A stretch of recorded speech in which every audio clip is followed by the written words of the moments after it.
Military families have incredible stories of perseverance while navigating frequent moves, deployments, food insecurity, transitioning out of the military, and more. This is the place for them to share those stories, highlighting unique experiences of military families. Welcome to the Professional Dependent Podcast. What's up, everybody? Hey, it's Mike, your host for the Professional Dependent Podcast. Welcome back to another episode. If this is your first time catching the podcast, welcome. Please make sure you like and subscribe to the channel. If you're on YouTube or if you're a listener on Spotify, make sure you subscribe to it. That way you don't miss anything. Also makes it easier for you to go back and listen to past episodes if you subscribe to it. And also tell a friend, share this with a friend. That way they can come and listen to what I've got to say, and maybe what I have to say resonates with you. Maybe it'll resonate with somebody else. We are in the third week of January, roughly. If you made a New Year's resolution, are you sticking to it? How's that going for y'all? Have you given up on it? Have you maybe just not informed anybody that you gave up on it and you're just still kind of like not doing it? If that's you, you've got a chance to pick it right back up and just keep on rock and rolling with it. There's nothing holding you back but you. I like to say there's nothing to it but to do it. That's like a tale as old as time, right? Anyway, how are y'all doing? How is this new year treating y'all? It is cold in Ohio. We had a few days of single digit and below zero temperatures. It's supposed to warm up. It's warming up today. It feels like a heat wave. It's 20 something degrees today. And then we're supposed to get like a boatload of snow tomorrow, which is going to make going to gymnastics meets and a volleyball tournament this weekend phenomenal. And then next week it's supposed to be 40.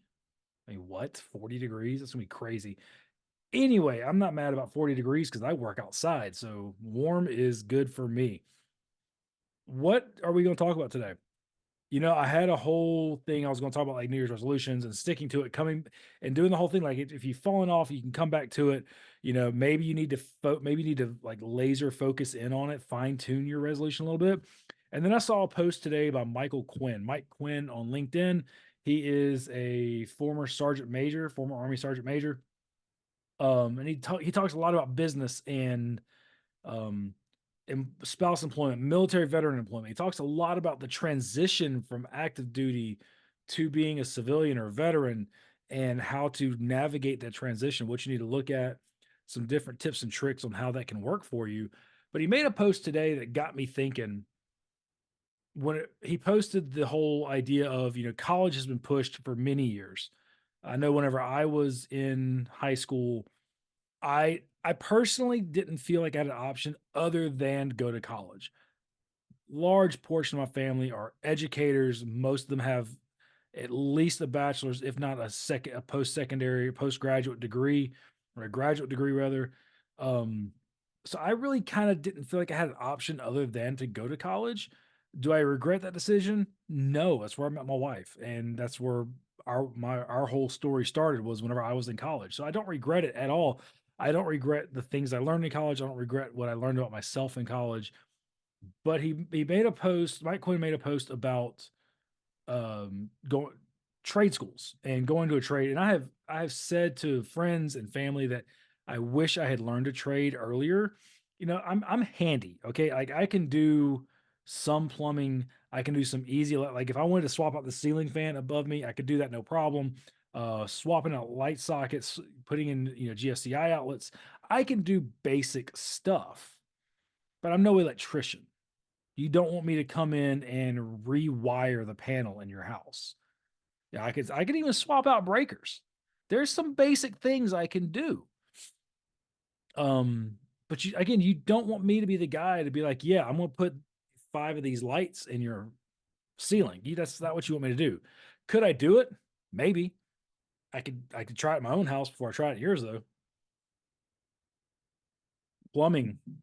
I can do some simple plumbing. We replaced the toilet.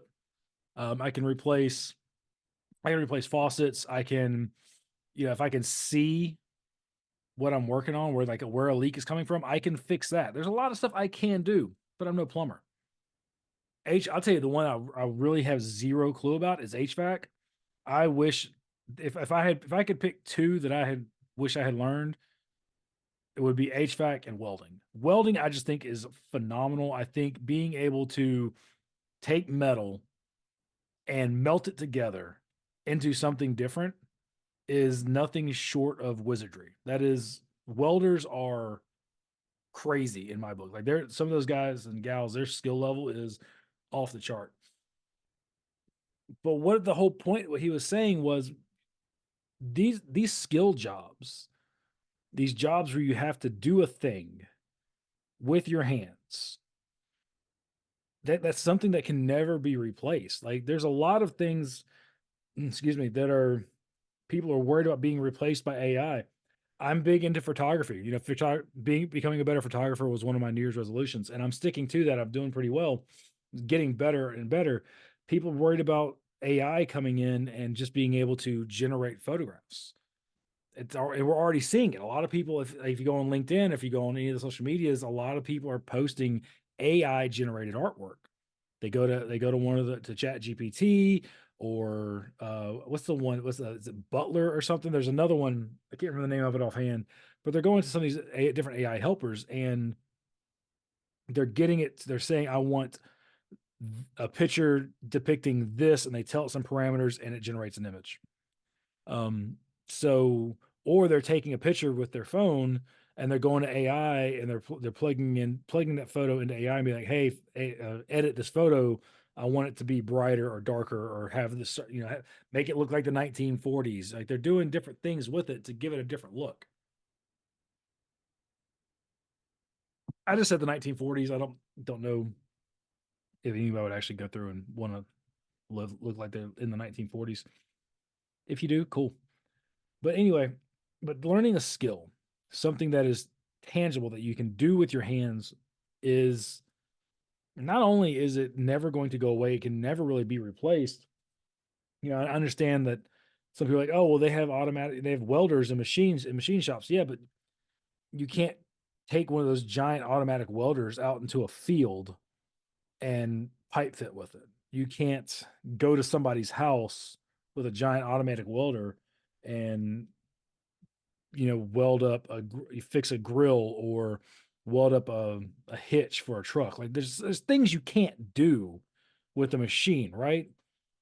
So, and then like HVAC, I mean, especially if you're in the South, man, air conditioner guys in the South, HVAC techs, they rock and roll all summer long, especially whenever it's hot, like really hot.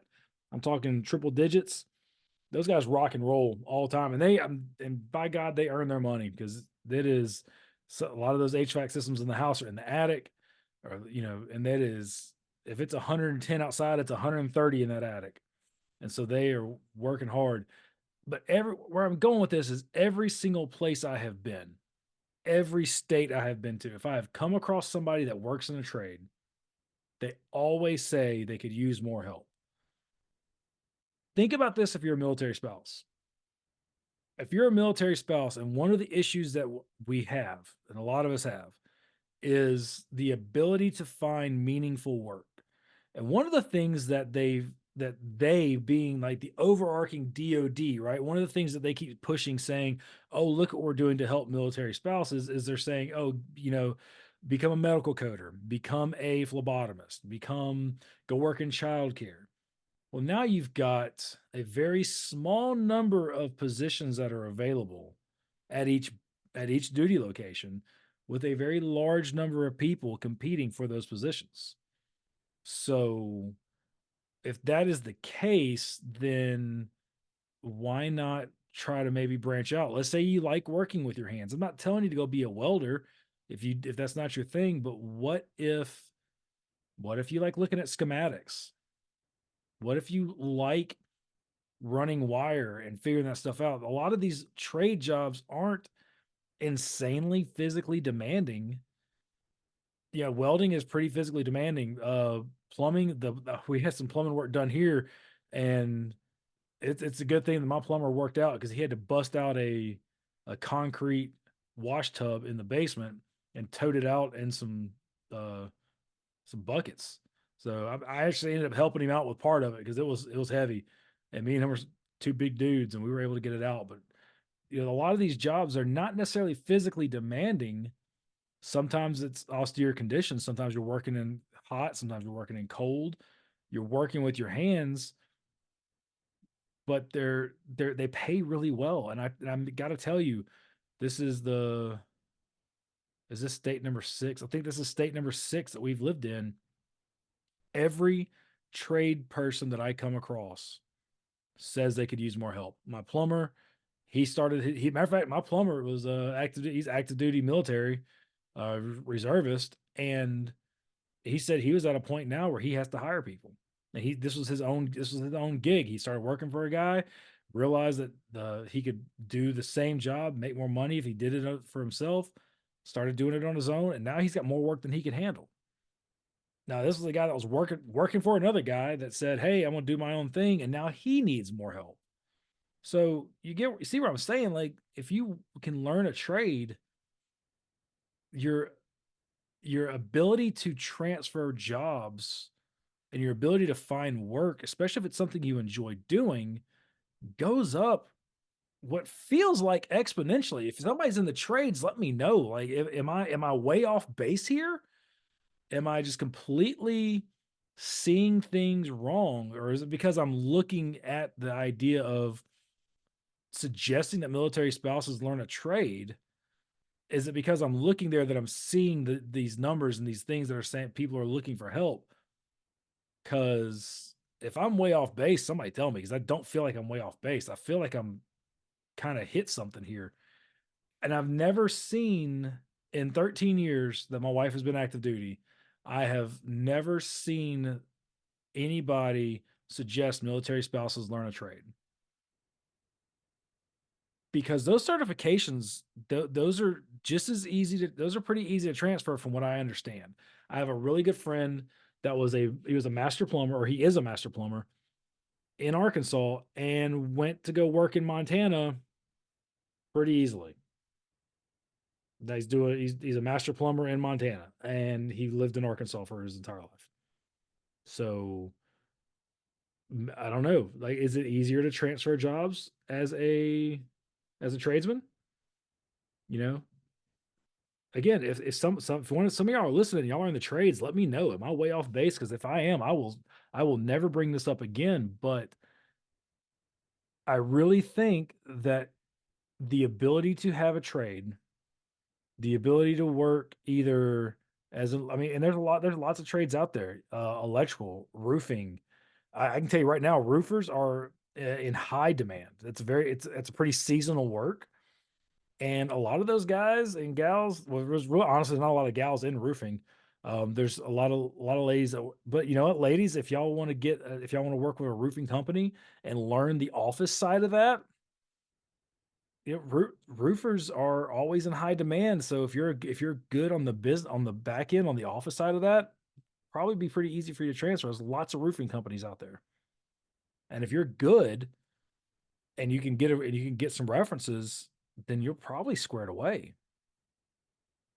I can't help but think that learning how to do HVAC, learning how to do electrical, maybe you learn how to operate heavy machinery, get forklift certified, get your CDL.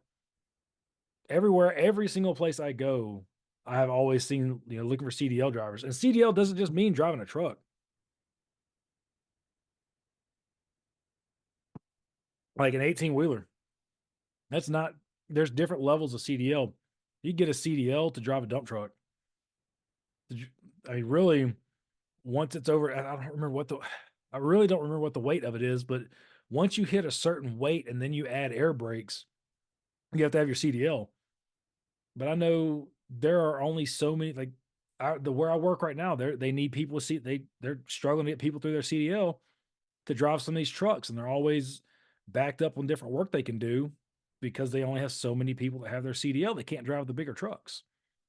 So maybe you get your CDL, you know, start being a delivery driver. Go get your CDL and then go be a delivery driver for Lowe's.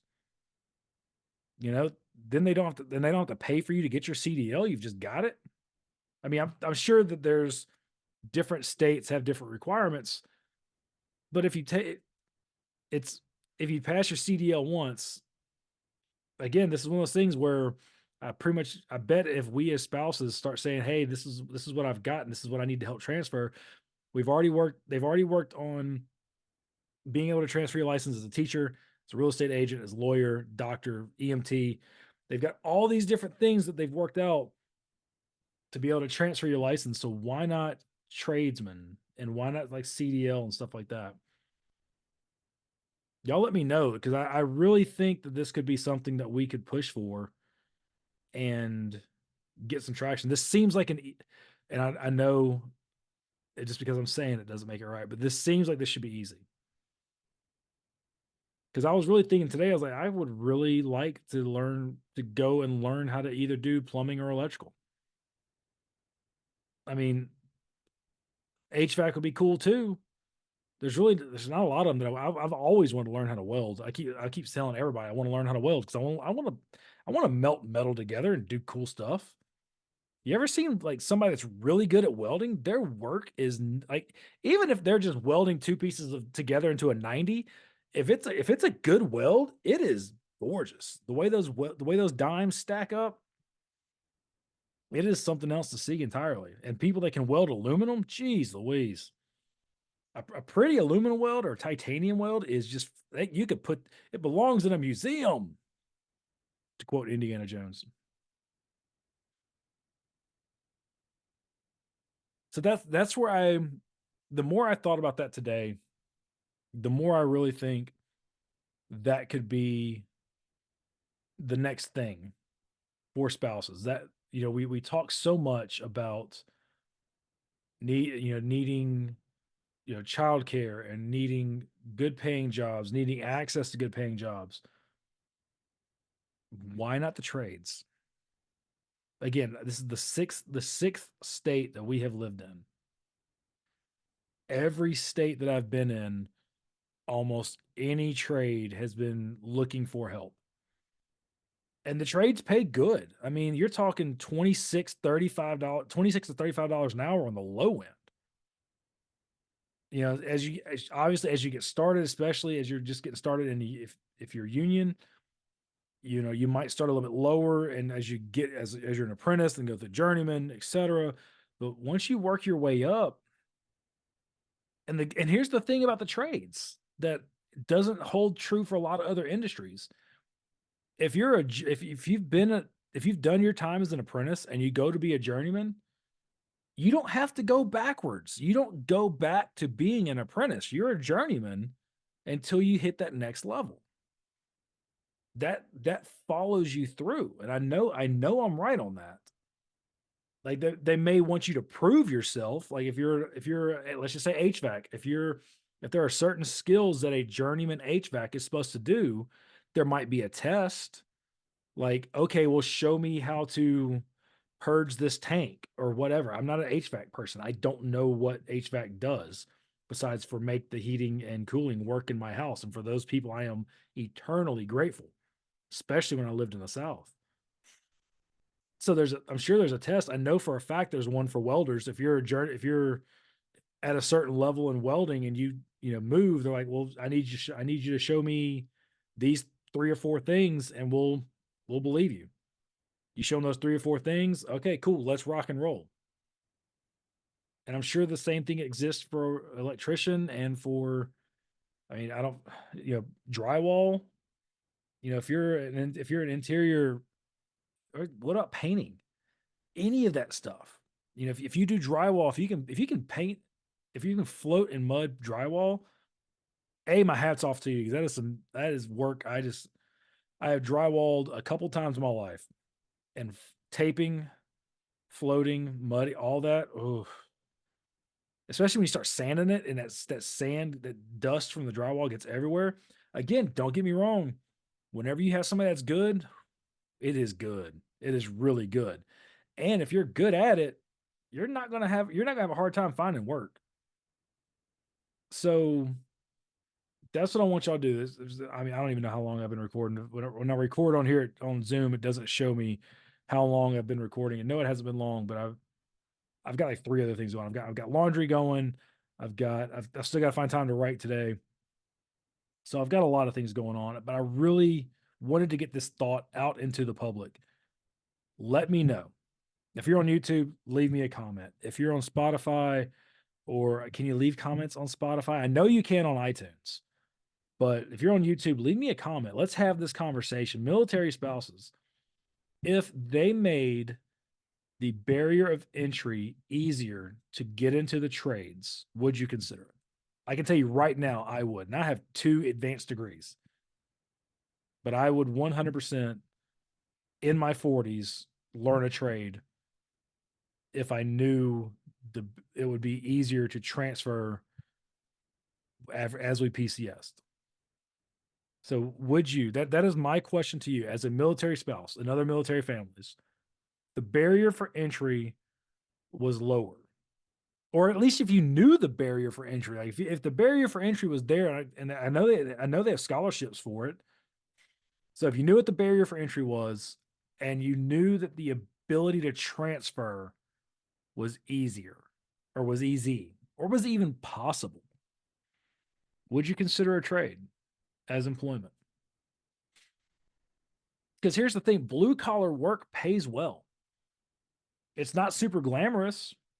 You're not going to be, everybody wants to get that job on base and be that GS 11, 12, 13, whatever, and be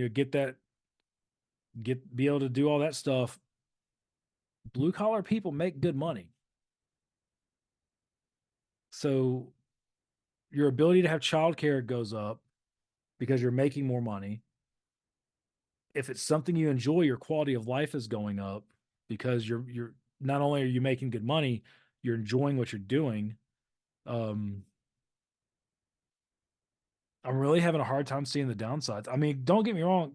Look, I know, especially on YouTube, blue collar folks, if y'all hear this, I know there's long hours. I know that sometimes you have to leave early to go to other places, like to travel and do whatnot.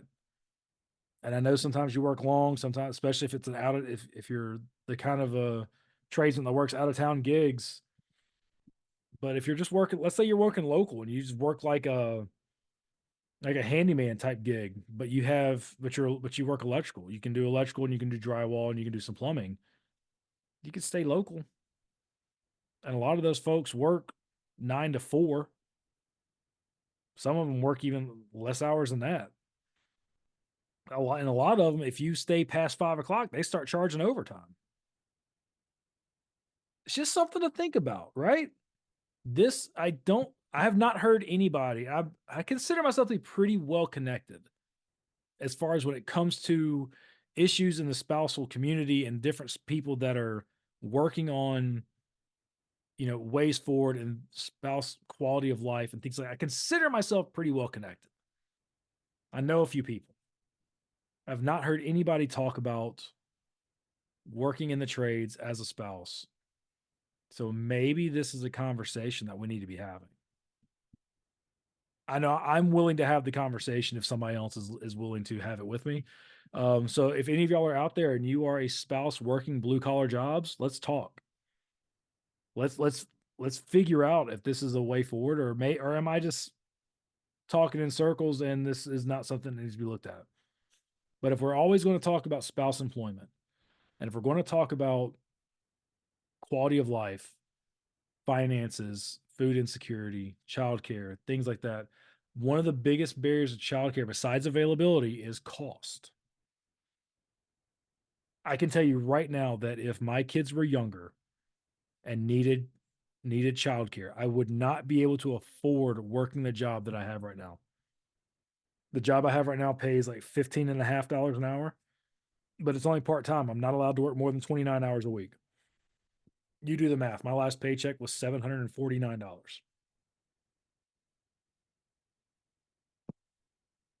In Arkansas, I was paying $800 every 2 weeks for childcare.